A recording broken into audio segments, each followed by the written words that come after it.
the issue isn't anxiety, the issue is the hopelessness around anxiety. We think we have a lot of despair around anxiety. We feel like we don't know what to do. And this book will give you over 50 things to do around anxiety. So you'll feel a lot more empowered. And one of the first things it's going to do is teach you that anxiety is not your enemy. Anxiety isn't a problem. Having anxious feelings doesn't mean something's wrong with you. Rather, the opposite. Anxiety is a signal, just like hunger. And we don't get hungry and think something's wrong with us. We get hungry and we address the signal. And most of the time, a hunger signal actually means we're hungry. Sometimes a hunger signal doesn't mean we're hungry.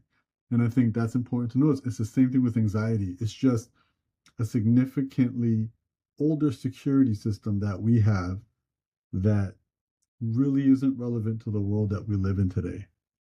So what we have to do is understand this system, why it exists, why we're constantly paranoid or hypervigilant, realize that 500 years ago, being paranoid and hypervigilant was important and necessary. And our biology will never catch up to the speed that we have modernized life. So it's outdated tools, and there's a lot of work that's required to reboot your system and install new software.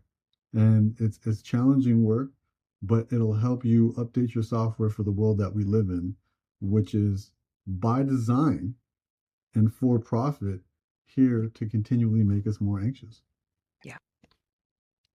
Yeah, amen to that. And I know we're not going to go through all 50 of the truths. People, I highly recommend the book. It's funny. One of the quotes, I think it was on 105, was literally about it's not a problem to have anxiety. It's the idea of a signal.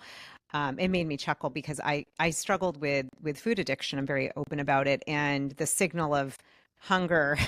I still get this where I'm like, am I hungry, or actually I'm looking for sweetness in life. I'm looking for comfort. So it's a similar, what I'm hearing, pause and listen to what is this signal versus judging it that there's something wrong. Yeah, Um, I think that they're all rivers leading to the same ocean. yeah. And what you illustrated with the food, I think is a great place to start. We have this relationship with our body where we've taught our body now something outside of us has to happen for us to feel safe on the inside, right? And a craving is just a memory of comfort. That's why we had the craving. So, like, last time I had this, I felt comfortable. And an addiction is wanting more of that thing that almost works.